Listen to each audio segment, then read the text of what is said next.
Quick summary to start with, 35. I love Batman and Lego and Disney. I have 2 boys, 9 and 5. I have 2 stepdaughters who are 11 and 8. They're gorgeous kids and do my best. I don't currently work. It's the first time in my life that I haven't worked, and that was since I had a breakdown just over 12 months ago.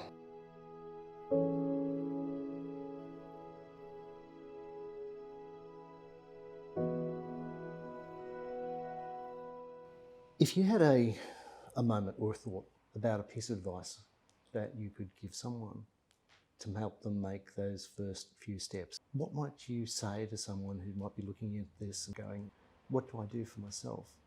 My advice is don't think you have nobody. Go through your phone book, go through your Facebook, message everyone and say, hi, how are you?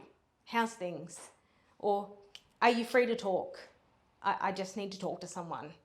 And you'd be surprised who writes back and says, I'm here for you. Because the people I thought would be there for me were not, but the people I least expected, absolutely least expected to be there for me, were the ones who stepped up and stood by my side. Just a few weeks prior to my breakdown, I called someone in my network for help. I said, I just need you to take the kids. I think I need to go and speak to someone. I'm not coping, I'm not doing well. And they just said, no, not my problem. When I did have a breakdown and they did have to come and get the kids, and it was, well, why didn't you ask for help sooner? But I did. I did ask, and no one would help. On the other hand, I have my best friend in Sydney who is the strongest person I know with the biggest heart. She lost her daughter to SIDS when she was 7 weeks old. And every time I felt down or upset or like my life wasn't worth living, I felt guilty. I felt guilty that I felt like that with what I was going through, and yet my friend was able to push through and still, get on with her life and everything. And when I said that to her, she said, stop right now. Don't compare yourself to me. Everyone has their limits. Don't ever think that what you're going through is not justifiable just because I've been through worse or someone else has been through worse. Everyone can only handle what they can handle. And then she's always been there for me. So it's amazing how different people can have different perspectives on life. I actually had a friend call me.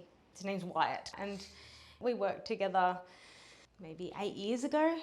Just wanted to see how I was going, and I had seen lots of changes happening in my life through my Facebook, and it meant the absolute world to me that he called me and said, if you think that no one cares, you're wrong. I care. I love you. I love you like a friend. I love you like a daughter, like a sister. And if you ever feel like, you've got no one or nothing, call me. And, we were work friends. Never in a million years did I ever think to call him. I had another friend who was trying to get back to the UK to visit her mum who was terminally ill. And she couldn't, because of COVID, she couldn't get there.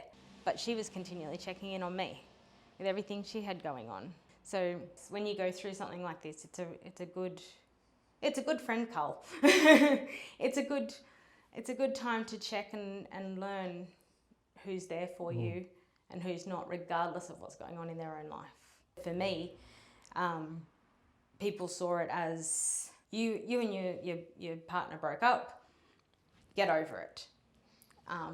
There was so much more behind it. I'd lost my mother-in-law not long prior, but I hadn't got to see her or speak to her or anything. I had some medical things going on with my own children. I had some other family things going on with my mum, and work was super busy and stressful, and it was complicated because we were in a lease, and so we had to live together, but we weren't together, and that just made it even harder.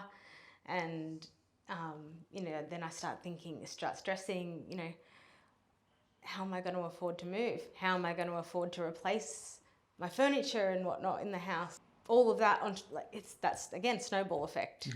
You know, stress. That was how it got to the breaking point.